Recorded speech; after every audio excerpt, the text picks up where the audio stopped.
film festival in Brussels. Oh yeah, Well, you look good.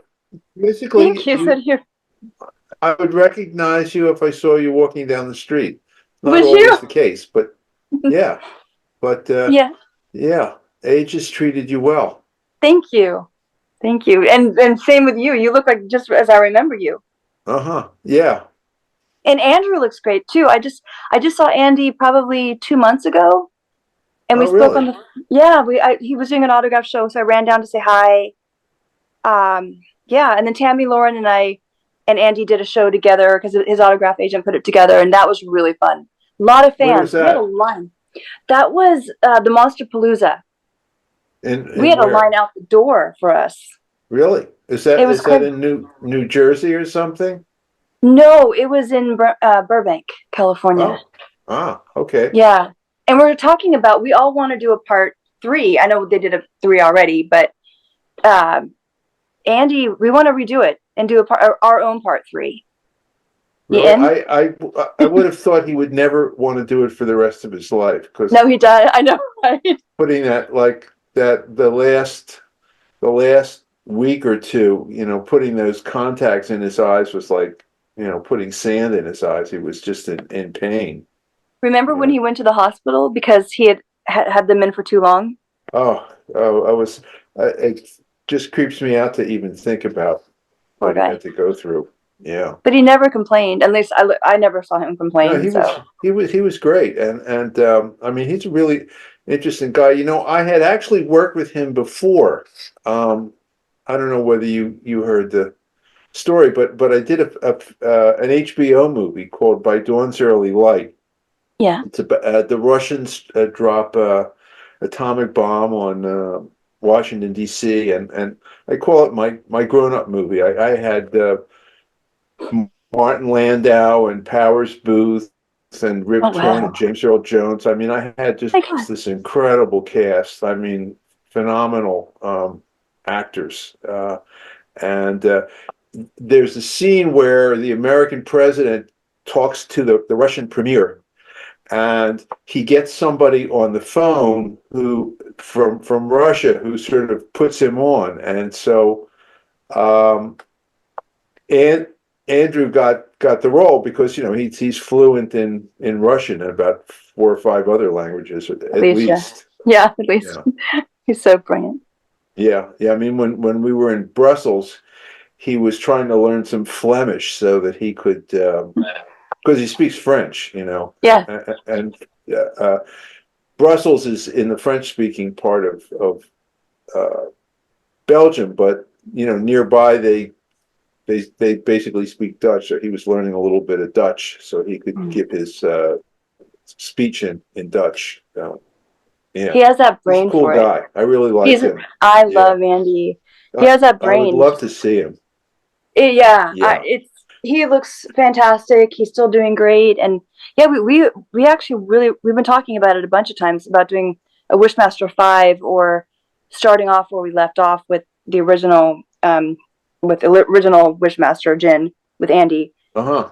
And I didn't Yeah. know that we were going to do a part three, and I didn't know they had asked me to do it. They had asked my agent, and he said no without even asking me. Really? I didn't. Yeah, and I didn't find that out till like a year Well, it later. couldn't possibly be better than Wishmaster 2. So, No, that's what yeah, that's what he probably thought and thought, no, yeah.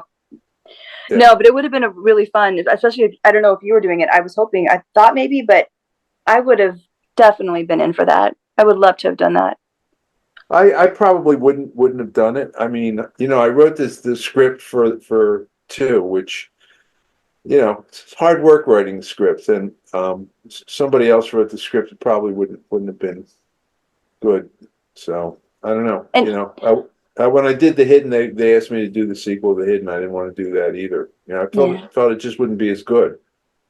So and don't they always change it? Like whenever you write something, and then the studio takes it, and then the new director changes it. So this is what Bob Gale said. He said he always wanted to keep his own baby, his own script and direct his own scripts. well, yeah. Well, There are other people who are better writers than me, so if I get one of their scripts, if You you have a sure? good script, you can make a good movie. Yeah. If you don't have a good script, there's no way you can make a good movie. Well, you're a great You can make an director. okay movie, Yeah. but I was you got telling to have them a good how script.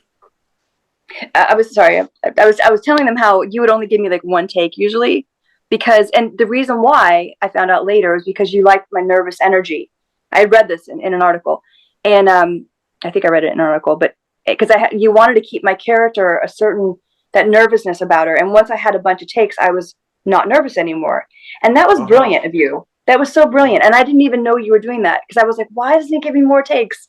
But now that I see the movie, I'm like, now I know why Jack did that. That was so smart. No, it's That was because we didn't have enough money. or that. Wait No, a minute. No. no, we were low on film, so Okay, so let's get you the had to girl one. suffer. I had to suffer as Paul Johansson got 9 takes. Yeah, Hey, but Edward, you know what? What was also fun was the Russians. Yes.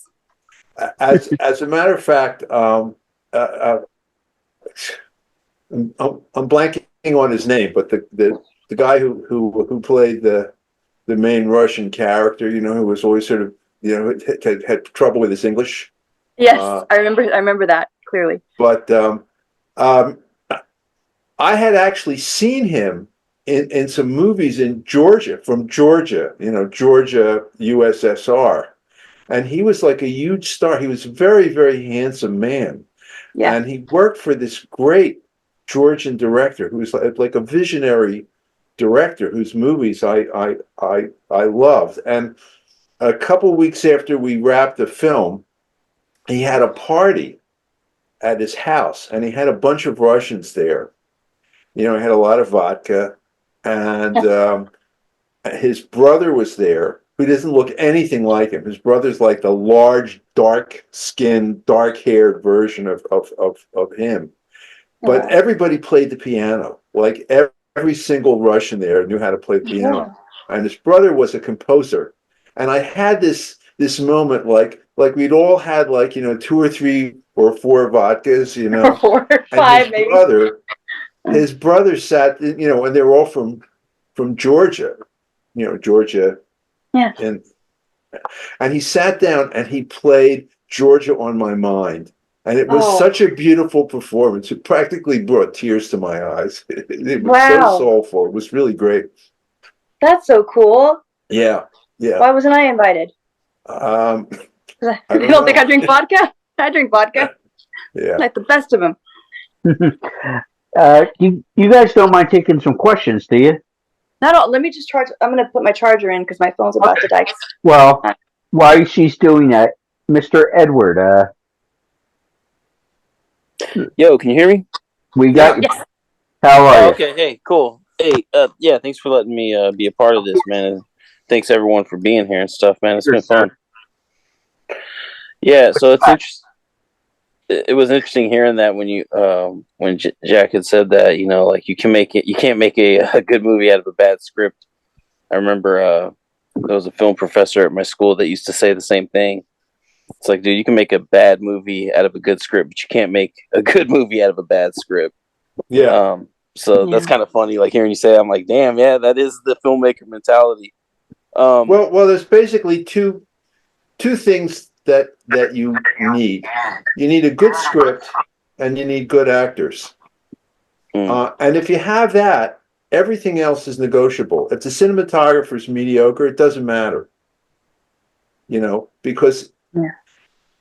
you don't watch a movie because of the great photography. You watch the movie because there's a story there that you get story involved in. And so, it's all about a story and telling the story and having actors who are believable. So you forget that you're watching a movie and you're just watching a story. I mean, that's my job. My job's to tell the story using, images and yeah, that makes a sound. lot of sense. Like you said, that's the stuff that you'll come away with and enjoy it. Everything else is kind of extra and on top of that, but that's the basis. Hey, but I was gonna Yeah. ask, since you wrote the script for this one, Were you ever concerned, like when you were writing, about painting yourself into a corner with something visually, like how the hell am I going to film this? Or did you just let your imagination run wild and say, we'll figure that out later? Yes, the latter. I mean, um, basically, when I was writing it, I was working as a writer, and then when I was the director, then I had to figure out, how to get it done. Now, when um, my very first film, I wrote my very first film, Alone in the Dark, Mm. and when I was in the editing room, um, I had to make a bunch of editorial decisions and cut some things out, move some things around. And at one point, I thought, if I were just the writer, I would hate the director for what he did to my script. Right. But but it's like when you're writing, you're telling the story one way, and then when you're the director, then you have to say, well, how am I going to? What's the story really all about? How am I going to tell the story? What is the theme or the spine of the story? I mean, what happens in the story, that's the plot, that's easy, but what's it really all about? Mm. And that's really what you direct. You direct what the essence is. I mean, if you've seen Citizen Kane, I hope you have, if you Oh, went to yeah. film school. So, Classic. I would say Citizen Kane is about loss of innocence. Hmm. You can say, well, it's about this guy and blah, blah, blah, blah, blah. But it's really about every single character either loses their innocence or has to fight to keep it. Kane wants to change the world and get rid of all the phonies and all that. And at the end of the movie, that's who he is. And what does Rosebud Yeah. mean? What does Rosebud symbolize? So that's really that's what holds the whole thing together. That's what good directors do. It's the heart of the You know, movie, yeah. Dude, yeah, yeah, yeah, that's a damn good movie, yeah. And I always thought that too, like as far as like the theme, and you can add, you have all these visual and audio and performance and all these kind of tools at your disposal to really dig into what that theme is and highlight it, underline it, and bring it out there, so folks really understand and walk away with that. right. Well, I Uh, mean, basically, um, you have to become the world's greatest expert on that script. I mean, what I say is that the script is it's kind of like the script is the crime scene, and you're the detective. I mean, if you walk into a room and you're a detective and there's a guy lying on the floor with a knife sticking out of his back, and you say, "I think there's been a murder here." It's like you're not a very good detective. It's like you go through and you look, you look under the bed and you check the corners of the windows for fingerprints, and you go over every single possible thing, and you think about why this might have happened this way and how this, and that's what you do. I mean, literally, you need to know every single word in that script. I mean, not just the dialogue, every word of description, and not all of it is valid. mm, You have to go back and say, I think the writer would kind of got off track here, and I think here's really, where it needs to go based on your point of view. mm. Yeah, you mentioned Alone in the Dark. I just wanted to say real quick before I, hand it over to the next person. But that was a damn good movie, and you got to work with some. Speaking of performers, man, you got to work with some of the Yeah, best. I sure did. I sure did. Yeah. Palance and Landau and Donald Pleasance. Hmm. What an Yeah, astounding cast. who's Yeah. who of who's a who of that whole generation of acts. Like you couldn't pick the better cast. So No, no, I was really fortunate. I learned a huge amount from working with those guys. and playing very different roles from what we were accustomed to seeing them play as well. So Well, Palance usually played a villain, yeah, but I'm thinking of like Mathau and well, yeah, you're or right. Landau. Yeah. Yeah, Landau. I mean, yeah. Uh oh. Uh-oh, doesn't sound good. No. Yeah. Yeah, my connection. Yeah, but yeah, for sure. Like Landau, I mean, you've seen him in like Mission Impossible as the hero, beating up the bad guys every week, and here he is, completely off his rocker. you know. This he was definitely not playing the sort of character. Although, if you've seen North by Northwest, he Mm-hmm. was uh, the villains. He was the henchman. Yeah, that's true. And actually, I mean, uh, uh, Oh, did we lose Jack? fell off of was Right. pushed off of Mount Rushmore, and I also worked the another Hitchcock movie called Sabotage. Sabotage. At Norman Lloyd, and Norman. There was this. If you haven't seen it, it's a really great movie. Hitchcock Sabotage. It was one of his early American movies made during World War II, and there's a scene at the end that takes place on the torch of the Statue of Liberty, and the guy, the villain, falls off of the torch, and which is kind of similar in a way to Mount Rushmore. And I worked with the guy who fell off the torch of the Statue of Liberty, as well as the um, guy who fell off of Mount Rushmore. And in fact, Norman Lloyd, who fell off the Statue of Liberty, had worked with Orson Welles in the Mercury Theater. He'd worked with Charlie. He used to play tennis with Charlie Chaplin. He was friends with Bertolt Brecht and Kurt Weill and all those people. And I made sure I had lunch with him every day because he was such an interesting guy. I love He the lived to story. be about 101, I think. A great guy. Wow. Wonderful actor. Yeah, I could hear these stories all day, but yeah, definitely. Thank you for your time. Thank you for both of y'all. Actually, this has been really fun. Thank you for Mr. Young, I know you well enough. Obviously, we've been breaking each other's stones, but throughout the whole movie. But I can tell you got some questions. So if you got something, please then be ready to roll after Mr. Young. Yeah, well, first off, it's really a thrill to be talking to you. I'm a huge fan of your work. I'm a huge movie nut in general, which has took me off my guard for a second because I had a couple questions planned, but now I'm thinking, which Georgian filmmaker are you talking about? Are you talking Abludazi or? No, he made I think it's called Voices of Ancient oh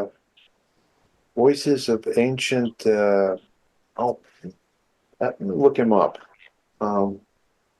But the amazing I remember see here.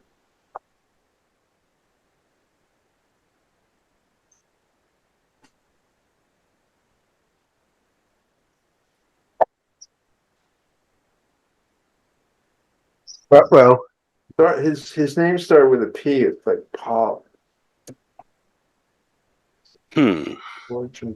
That's completely off topic because I'm a fan of a lot of Soviet filmmakers too. So, well, anyway, he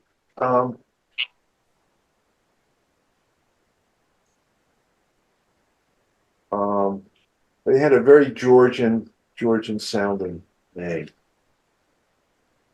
For some reason, my internet was really running slow.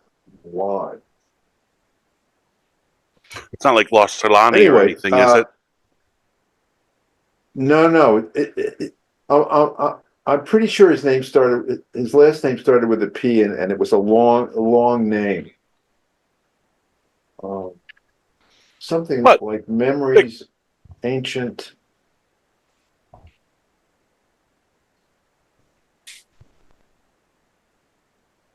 I'm curious. Like, I want to know Jack's favorite movie of all time.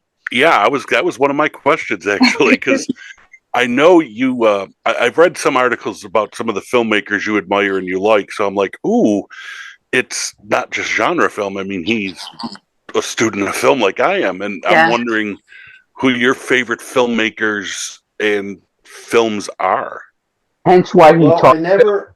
I never started out. If you know anything about, let me see here. Huh.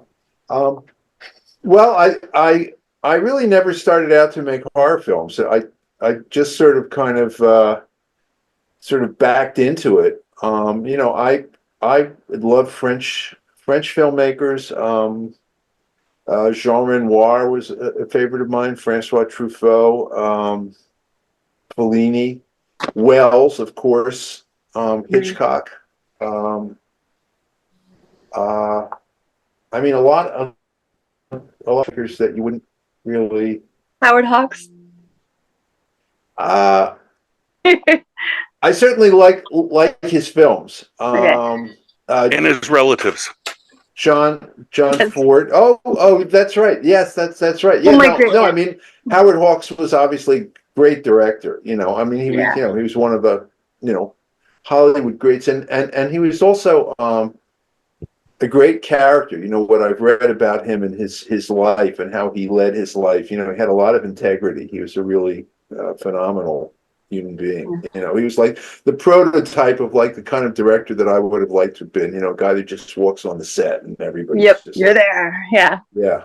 Yeah. Uh, Slim had a coolness about her as oh, well. Strength. right, yeah. So you're his niece or something? So his wife her name was Slim. Actually, her real name was Nancy, who was my grandmother's sister. So my grandmother's sister was married to Howard Hawks. And then my second cousin is Kitty Hawks, his daughter. So I've gotten to hear some pretty cool stories. Really cool stories. Yeah. Right, yeah. Pretty amazing. Yeah, he was. John Carpenter's hero was Hawks. Yeah, a lot of them. Yeah. Well, the person that I probably stole the most from is Wells, but who didn't? But also Hitchcock. Well, I mean, everybody who's ever made a thriller has stolen from Hitchcock. I mean, Hitchcock made the rules. I mean, I had studied to be a musician, and I took a course in harmony, and the textbook was a book of Bach chorales. So basically, you studied his chorales, and whatever Bach did, those were the rules of harmony. And that's kind of how it works with Hitchcock. If you study, I've seen every single movie that he's made, and I've read books about him. And basically, every thriller has his DNA in it. The newest movie with Julia Roberts is very Hitchcock-esque. The one on. I haven't seen that. Yeah, it's very kind of slow paced like that. It kind of reminds me of The Birds. It's very popular. It's on. It's Netflix? in the theaters, or it's on. It's on Netflix right now. I should check it out. Everyone's talking about it. So. Well, a lot of the best stuff that's happening right now is happening streaming. Yeah, since COVID, kind of. Yeah. Even before COVID, I guess. Well, but yeah. COVID changed everything. Well, I mean, because you can tell a story in 10 hours or 12 hours instead of in I see. Yeah. 2. Or if you're Scorsese, in 3 or 4. Yeah. That's stuff. It's fun to see all these TV shows that are as well done as movies nowadays. We didn't have that back in the day. They put the money into it. They give them the money and they make incredible TV shows. Yeah. Yes, they do. I'm often just astounded at the production value that. Me too. Yeah, and the special effects, incredible. Like we didn't have that for Wishmaster. The special effects of Wishmaster are fantastic, and the aesthetics. But we didn't have that money that nowadays it'd be a different movie with all the special effects. Well, yeah, I mean, we, most of the special effects that we did in the movie were all practical. I mean, most of them were practical. I mean, the effects in that movie are incredible. I think so too. Yeah, I was really impressed. If I can if I can interject here, Jack. Are you about to have a drink? Were you? Yes. Were you reaching for a bottle of bourbon? I got a bottle of whiskey here. Uh-huh. Ah, good stuff. Good But what I was stuff. going to interject there with, when you're talking about the telling a story from 8 to 10 hours compared to a shorter form, are you thinking in terms of the miniseries that they do on Yeah, Netflix, things like that? yeah, or yes, yeah. I'm actually watching one right. Well, I just finished watching. Well, I'm in the middle of watching one called Blackbird. Have you seen Blackbird? I It's haven't. created by uh, Dennis Lehane, who's a novelist. He wrote. He's, he's written a lot of really. Shelter Island was one of his books. You said it's called Uh, Blackbird? I'm writing it down. yeah, No. it's on Apple TV. Um, As a matter of fact, it's about a serial killer. So basically, the log line is like a a drug. A guy gets convicted for drugs, gets 10 years, and he's got an offer to get sent to like a maximum security prison where there's a guy who's a serial killer, but he won't admit to um, a lot of the murders that he's done. And so they send him in and they make a deal with him. If he can get this guy to tell them where he's buried all these bodies, they'll let him out of prison. But it's Taron Egerton um, is in it, and the guy his name is Hauser, who plays the serial killer. He's really good. I mean, he just got an Emmy and a Golden Globe and everything. Oh, wow. But yeah, I mean, this stuff's really good. I mean, there's a Wonderful. series called Slow Horses. Have you seen Slow Horses? I haven't even heard of Um, it. oh, it's if you like kind of spy thriller kind of stuff, Yeah. really good. And of course, Succession, I think, is one of the great shows of all time. It's just That's why I'm writing stuff down. I love I taking know. these. I just send me the list over because I need. it's I will just text that over Text to me you. the list. Thank you. Yeah, no problem. I Ray, know Jack has great taste, so no, I I will. will send you over. I'll text you over that list that I'm writing down. Ray, I'm sorry. I know you said you had a question. What do you got, buddy? Ray? Ray has the mute button. Yeah, you got the camera. There he goes, dude. Hi, nice to meet you guys. My name's Hi. Ray, and I have a question for Holly. I got two. Holly, I noticed that you were in the Seed People movie. How was Yeah. it? How did you like filming that?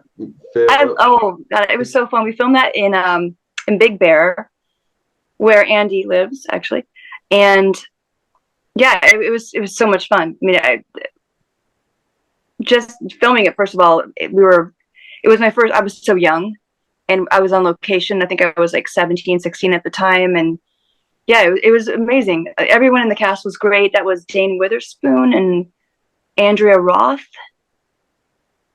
But yeah, I didn't think it was going to be such a hit. Like people come up to me at on the street sometimes, and they recognize me from that movie, which is I haven't even seen it actually. So That's sorry, I'm a horrible question taker. I've seen it with Elvira commentating. I heard about that. Yeah. And it was I- hilarious. I mean, she always imitates everybody. I was like, Oh God, did she imitate like me? a thing for your movies. I'm sorry? Did she make fun of me, Elvira? No, it was just some of the parts that all the creatures that were trying to invade the town, and she was like The doing Snatchers. It was an invasion of the body snatchers, basically. Yeah, correct. Mm-hmm. Also, I need a number two question. What would you give a beginner I'm an actor. I'm going to a college to become an actor. What would you give me advice on becoming one? Well, my thing is keeping it real, like just natural. So I always tell people if you're, I coach kids sometimes just for the fun of it. I coach for free for kids, but I I say, if your mother was on the other side of that wall when you walk into the audition, like Mhm. listening to you, don't let them know the difference between you talking to the casting director and when you start the scene. Make it so real. It's make it real. Or if someone's watching you from far away and you start the scene, make it where they don't know when you've started acting and when you were actually talking to the person. Just make it that real and believe it. Make it believable. Just believe yourself. It's hard to teach adults because it's a lot of times the naturalness is taught out of them. That's why I love teaching kids. But just find something in your life that's like the scene. If you have to, there's a crying scene, find something that you've been through that's similar, something relatable, but don't overthink it. I mean, Jack, what do you think about this? Because you're a great director with actors. What would you say? I well, I agree with you that one of the things that I look for is naturalness. Yeah, I mean, you really don't want to be caught acting, right. you know. Um, uh, as a matter of fact, um, one of the greatest compliments that I think that I could pay to an actor was when they say something and I say, "Oh, what was that? Exactly. What did you say to me?" And they said, "No, I was doing the script." I'm saying, Right. "Oh, I didn't know you were doing the script." Yeah. So yeah, that's and like a lot of times when we were doing auditions in person, I have to also mention about your audition. Something terrible happened, but Oh no. um, the uh, but sometimes someone will come in and they'll be really big, and I'll look on their resume and they've done like musical comedy, Yeah. or Yeah. musicals. So I mean, when you're doing that, you have people who are sitting in way in the back, and you have to be big enough, and that's the genre. But you have to be able to adapt Bring to the down. small screen. I mean, there was someone that I worked with, and uh, she'd never done any film, and she said, "Well, what's the difference?" And I said, "Well, usually I'm here, but you're doing I'm here, Hmm. so you know you gotta take it down." There's a famous story about I think Jack Lemmon. He was working with William Wyler. William Wyler was famous for doing like 30 or 40 takes, and he kept doing take after take after take, and uh, Jack Lemmon said, he would keep saying less, less, and uh, at one point Jack Lemmon said, "If I'm doing any less, I won't be doing anything." And Wyler said, "Exactly." Yeah, and that goes for everything, like your hand gestures, your face, your voice. I grew up doing theater, so I was always over the top. My first auditions were, they would say, "Bring it down, bring it down, bring it down," and it's hard when you're a kid. And Yeah. finally, I caught on and I Well, did you it. have to trust. You have to trust it, because the Mm. thing is that, well, I mean, first of all, it's very easy to tell who's got their shit together in an Mm. audition. I mean, you can just tell whether someone. I actually once a friend of mine auditioned me for a movie that he was doing, and I came in and I was so bad. It was like my arms were like my hands were like just doing Like, where do you put like your a robot. hands? I had no idea what they were doing, and I couldn't control them. And I kind of thought it would be fun to be in a movie. I've taken a lot of acting classes, but I have no interest in being an actor. But But it's great that you saw the other but side I of mean, it. you could. Well, yeah. Well, because I wanted to learn, Smart. what it was all about. But I mean, you can really tell people who have technique and who don't. And I mean, there are certain people who are just naturals, and you can work with them. But an actor who sort of doesn't have technique, forget about it. I've worked with a few early on, and it's something that you really don't want to do. So you really and the good actors, it's all in here. It's in here. It's in here. And so you don't have to make it come out. It's just there and the camera sees it, you know? Like Andy in And those scenes. so that's the trick. So you froze. Yeah, well, he could be very still. Yeah, and a your lot of eyes go his- right to him. Yeah, yeah, and I mean, you know, that's you know, one of the reasons that I cast you is, well, you also had like a nice vulnerability to you, that I felt the character needed. But we called you. I think you came in like 3 or 4 times, and the last time was like the final callback, and one of the production executives wanted to be in the audition, and he took a phone call. His phone rang while you were reading, and he took the fucking phone call. I was so pissed off at him. It was so disrespectful, Oh, you know. I And don't remember that.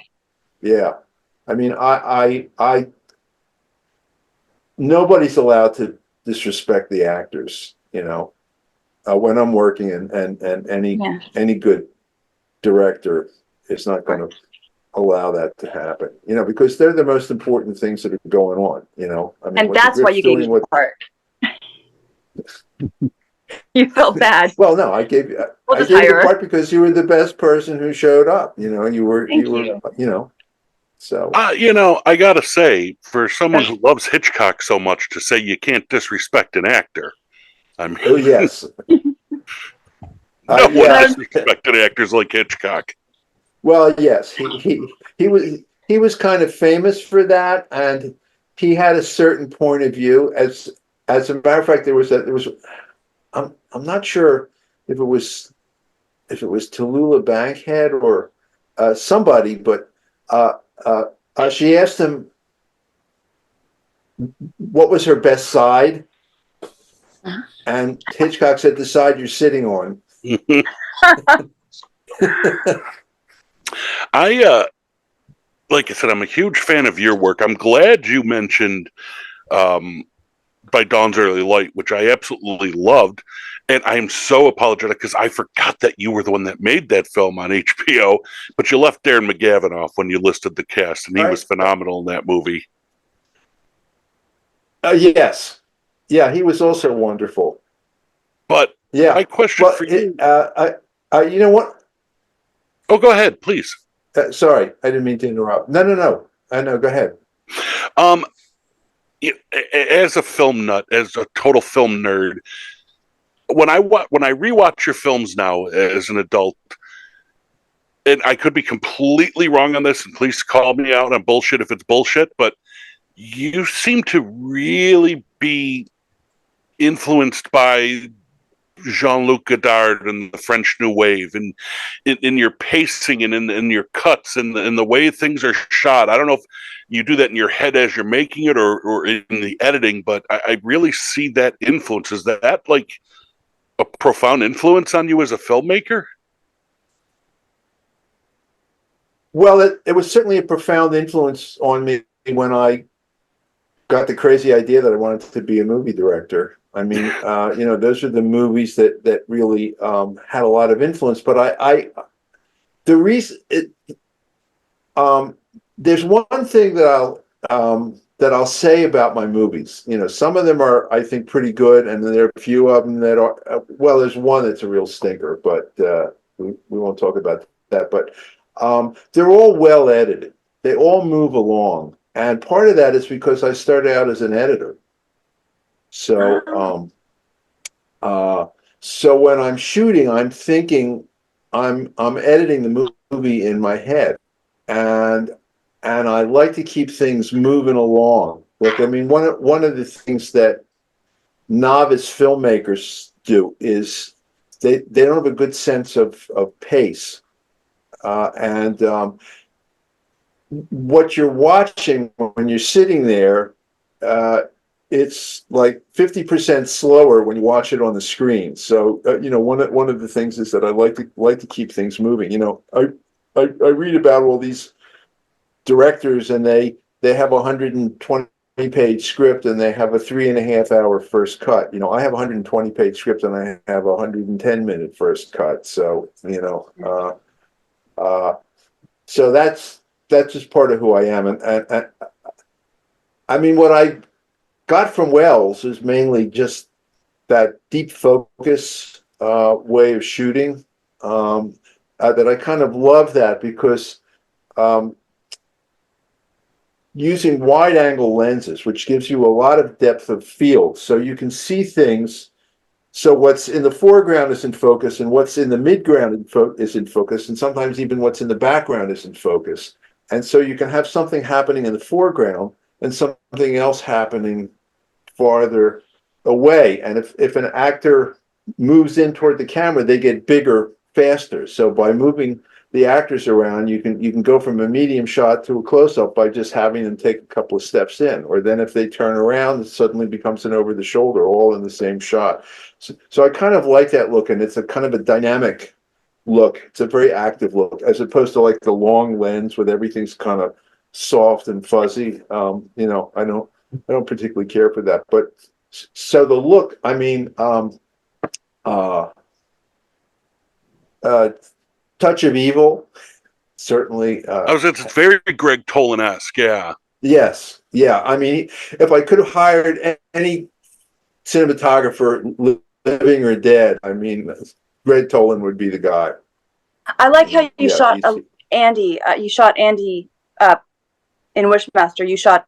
Did you do that obviously, you did that intentionally. That was really, yes. Which made him be more kind of scary. I felt. Is that why you did that? Well, everything I did was hopefully intentional. Yeah, I was gonna say it had to have been intentional. It was brilliant. It was. Yeah, I mean, I'm encompassing. I kind of, because I'm an editor, and also because I'm have a disorganized mind. I get very, very organized when I'm making a movie. So I kind of try to plan the whole film out beforehand, which I guess is something that Hitchcock did. I mean, I don't do it because Hitchcock did it. I just started doing it when I started making movies because I was afraid I would walk into the scene and I would have no idea what to do and where to put the camera, and then I could at least have a piece of paper here and say, okay, you go here and you go here, and we'll put the needed, but it forced me to think of the movie. It forced me to, like, what's the movie about? What's the scene is about? Why is the scene in the movie? What purpose does it serve? Who is the scene about? You have two people in a scene. There's usually it's about more about one person than it is about another person. And it usually has to do with which character's going through the most changes in that scene. So these are all things that you really, if you know those things, because where do you put the camera? There's a million places you can put it, Yeah. all these different lenses, and you can move the camera, or you can make it, static, or you can pan, or you can dangle it from the ceiling, or, you can, do what Orson Welles did and dig a hole in the floor and put the camera there and shoot up. And why, if you understand really what the story is about and what the point of the story is and what the point of the scene is, then it all makes sense, and then you can have fun within it. But I mean, you don't want to dangle a camera from the ceiling to have a cool shot when it has nothing to do with the scene. If it does, then it's great. I mean, that's one of the nice things about making these kinds of movies, is you can really do anything. Because it's such a wild ride that you can have a lot of fun. If you're doing a romantic comedy, you're going to be a little more limited to what you want to do, unless you want to take the people out of the movie. I'm gonna put a bow on things with Seth's questions, because Seth asked in the chat, and I want to also acknowledge, Brian, you mentioned during the movie, and they kind of addressed it with the Holly's questionnaire with the shots. You asked about Andrew's height. So Yeah, how tall is Andy? He's about 6 feet tall. That's He's what I not thought. as tall as me. I mean, Yeah. At that time, I was 6'3". I've shrunk a little bit. Yeah, we were just talking about that. We had that joke going on during the movie. So I was 6'5" until about 6 months ago. Now I'm 6'4.5". So was I. Yeah. Well, you're going to probably end up at 6'3". I mean, I'm kind of losing inches, as you age. I guess your spine compresses. Yeah, that's Yeah. my We were talking doctor about said. it. He said, Brian, you're at that age. Yeah. We're all So, going to do the stem cells. so before we pick a winner for the gift card, Seth's questions were his questions for Jack were working. What was it like working on both Tales of the Crypt and The Burning? And then I'll address the Holly question. Okay. Well, briefly, Tales from the Crypt was probably the most fun I ever had shooting anything. Um, uh, we it was for HBO, and they pretty much gave us carte blanche. It was a half-hour show, and you had 10 days to shoot it. I mean, normally, if you're doing episodic, you have a 1 hour show, which is 48 minutes or 45 or whatever, and you have like 7 or 8 days to shoot it. We had 10 days to shoot 30 minutes, and we had an all-black cast, and it's kind of a smaller community, so a lot of the actors knew each other, and the script was pretty funny, and I just had a ball. It was really, really fun. I mean, actually making Wishmaster, aside from the fact that we didn't quite have enough money, was a lot of fun. The actors were all great, and I mean, that was fun. Working on The Burning was, I edited The Burning. I had written Alone in the Dark, and then New Line couldn't raise the money to make it, and then I got hired to cut The Burning, which, interestingly enough, it had Holly Hunter was in it, and Jason Alexander was in it. Fisher Wow. Stevens was in it, who was at that time Stephen Fisher. Oh, wow. And I learned, I really was not into the horror genre, the thriller genre, even though I did like Hitchcock, but I kind of learned how the genre worked. Um, if you've seen the movie, there's a scene. It's a very original idea for a horror film. It takes place in a summer camp, and there's a guy out in the woods who's killing the campers. No one had ever thought of that idea before, right? Shocker. Never. Yeah, right. And anyway, so there's a scene where they're going out on a rafting trip, and they're in the lake, and there's this canoe that's just floating in the middle of the lake, and all the kids say, "Hey, let's paddle toward the canoe," and of course, that something bad is going to happen. And so when I cut, and by the way, this was the first film that Harvey Weinstein produced. He had been a wow. music, yeah, he had been a music promoter, and he In wanted to get Buffalo, into my film. hometown, he In was. Buffalo, Yep. that's right. Yeah, we actually shot it. As a matter of fact, I was up there when they were shooting it, and we were in a Tonawanda. Tonawanda. I was born and raised in Tonawanda, New York, where that was shot. Really, and Yep. we stayed in a Wow. place called the Packet Inn. It was called the Packet Inn. And anyway, but so in the scene, so I cut the scene together, and Harvey said, "It's too short. Make it longer." So I went back and I made it longer. And he looked at it again and he said, "It's too short." And I said, "Well, I used all the good footage." He said, "Use everything you got." So I pretty much used, every shot that was usable to draw it out. Wow. And what I learned was with if you're trying to build suspense, the longer you can drag it out, the better. That makes sense. I mean, Hitchcock. Some of you may know the famous Hitchcock formulation. The difference between surprise and suspense. Yeah. Surprise, someone, two people are having lunch, and a bomb under the table explodes. That's surprise. Suspense, someone puts a bomb under the table, two people sit down to have lunch. There's the difference. Oh, that's awesome. Yeah. And suspense is usually better than surprise because it takes longer, you know?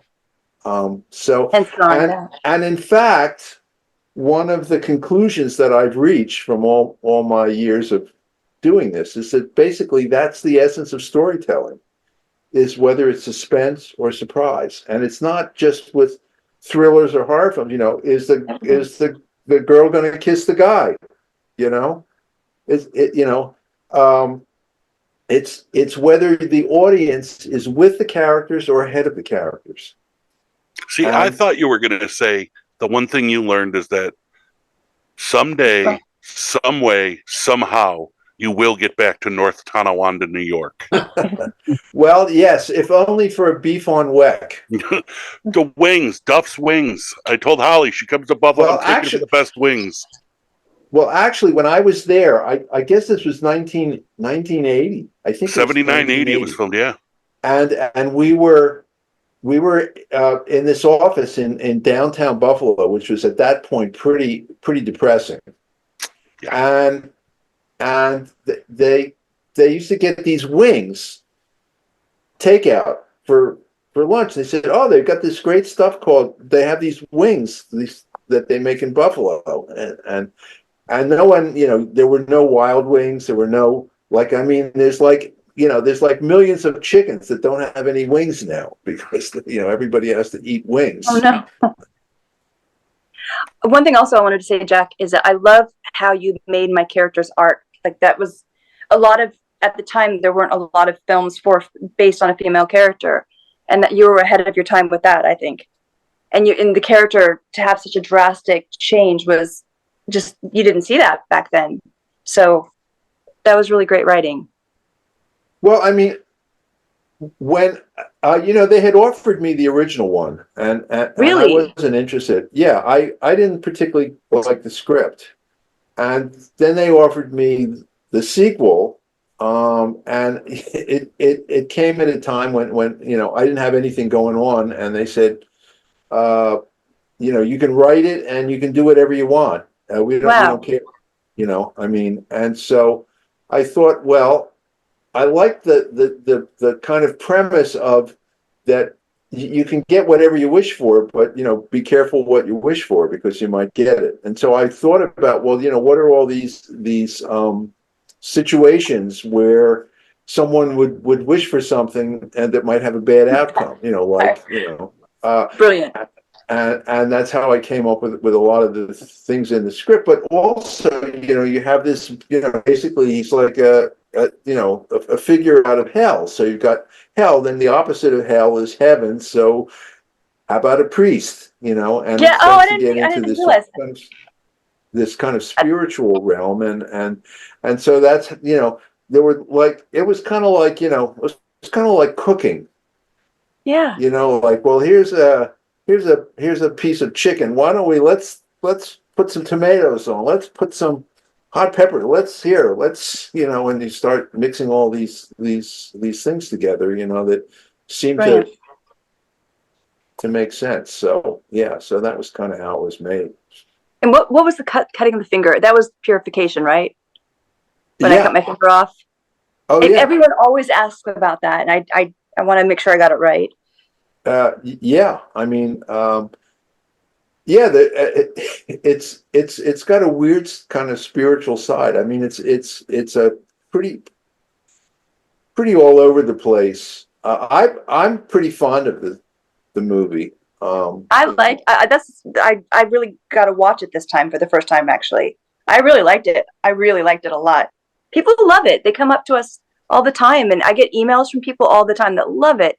And it was I think the biggest grossing sequel at the time or something, right? It did really well. I know that. It might have been. It might have been. You know, someone interviewed me, and had done like a lot of research, and I haven't done a lot of like episodic. You know, I did an episode of Tales from the Crypt, and I did a few others, and he said that the ones that I'd done were like the most popular ones or got the highest ratings. So Yeah, which was kind of nice to hear.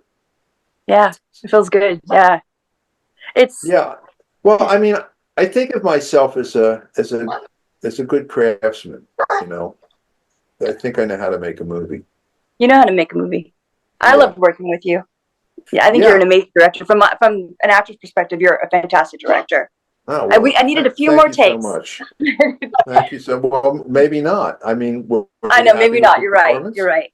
You know what you're doing. I know that. So, Well, and working. well, a lot of times, an actor will say, "Can I get one more take?" And usually, it's never as good. Yeah. I mean, I stop when I think that I have it, and because I'm an editor, I don't need one perfect Right. take. Right. I need pieces. So if the actor does a scene and they get the first half is great and the second half is not as good, I know I've got the first half, so I'm not concerned with that. So now I'm just going to give some notes or try to get the second half or this where I know that I'm definitely going to have to cut away, and then I'm going to cut back, and now I can get the other piece. So I don't need to get the whole thing. But a lot of times, what happens is the actor will say, "Please, just give me one more take. I don't That's think the I best. did it." And then what happens is suddenly all the pressure's on them to deliver this great take, and then it's rarely the best take. It's usually the But take that I stopped on, that's or the interesting. one before that. I didn't because I was the one like one more take, please, Jack. And you let me. You were really really sweet about that. But it's funny. I mean, it's interesting now to hear that I didn't know that you were an editor, so that makes a lot more sense. Like you already knew you got the shot. You knew you were ready to cut away to Andy, and then to all the Joaquin. You knew what you were doing, and I wish I knew that at the time. But I was so young back then. But Well, I now mean, I get it. it's not something that you needed to know. Right, exactly. Um, But I mean, it. fascinating to me now, though. Well, I mean, now that you know more, it might be helpful to know that because you say, "Oh, well, I guess I I don't get it need, now. I don't need to have a perfect take. I just need to have the pieces. So I've got all the pieces. I need to trust my Not directors not when I need to. necessarily in. Well, I mean, you're kind of at the mercy of the director. Yeah. Um, you know, Which if leads he's to the last question towards Holly. And before I pick before we draw the winner for the gift card, and Seth had asked Holly, who have you worked with that you thought was too over the top with their acting? Wait, say that again. It's hard to hear you. He was asking who did you think was too over the top with their acting In general or in the movie? that you've worked with? Oh my gosh. I can't think of anyone actually. I've worked with so many incredible actors like Scott Bakula, Michael J. Fox. Like I've been lucky. Suzanne Summers, like Andy. Andy's such an incredible actor, especially watching this right now, just to see. I love actors that can be still. Andy's very still as a human being. I'm very like I have too much energy. I know, I do. as you know. I'm always like I have a lot of energy. But I love how Andrew can be so still, and he's so bigger than life, but he's got that something, that presence that just he's magnificent. I love watching him. I love him as a person too. I'll say this as far as the energy as I pull up the wheel to pick the winner. When Okay. Heather says she got a lot of energy, and I'm not throwing you under the bus here, because we've communicated since I did the interview and all with her initially 2 years ago or such. But she always says if there's a little delay in the response, I was painting, I was doing this, and she's very active as a person. And I'm not throwing you under the bus that way, but she Okay. is. When she says very active, it's usually in a positive way. So, all right, Okay. let's get the winner here so we can call it. I have an old dog that's coughing. Yes. So let's go ahead and see who's getting the Trick or Treat Studios gift card. Oh, nice. Matt, looks like you're getting it, buddy. So, right on. So, Matt, I will connect with you to get you your gift card. But Holly, Jack, thank you so much for tonight. And Thank you. sharing a dog and everything else. Everybody, thank you. I really enjoyed getting to see the film, and I loved talking with Jack. That was awesome. Yeah, it's great. It's great to see you You again. I too. mean, that was like a real attract. We should definitely do a show together. Talk to your manager and tell him that. I don't have one. I don't have one. Because I do voiceover now. I kind of stopped doing on camera because voiceover just took off for me. I work on Star Wars and I work on Shrek for Oh, wow. 20 years. Yeah, I do Wow.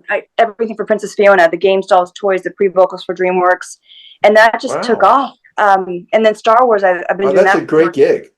Oh That's my a great God, gig. yes. And then everything for Cameron Diaz, I was her voice double for everything, and I was working nonstop on the best Really? job, getting paid a fortune. So, but I'd like to go Wow. back to on camera. It's just everything's kind of changing because of AI, and I'm waiting to see what happens. But yeah, it's been a nice break. I needed it because I started acting as a little kid, and I needed it was nice to do the voiceovers, and I'm still working on it all the time. But I miss on camera. One of these days. But yeah, I would love to do a show with you. I'd love to get an autograph agent and do a show with you. I actually have a great guy. I will put you in touch with him. Thank you. I'd love that. We'll have fun. We'll travel the world together. Yeah, And we'll take Andy with us. We'll kidnap absolutely. him. Yeah. He can translate for us. Okay, Yeah. you can translate. Just for But that reason. everybody, thank you and have a Thank great you. Okay. All right. Bye guys. We'll be in touch, Holly. Sounds great. Okay. Thank you, Jack, and thank you, Ollie. Take care. You too. Hey, Thanks, Jen, guys. can I ask Bye-bye. you a question once it's off? Yeah, sure.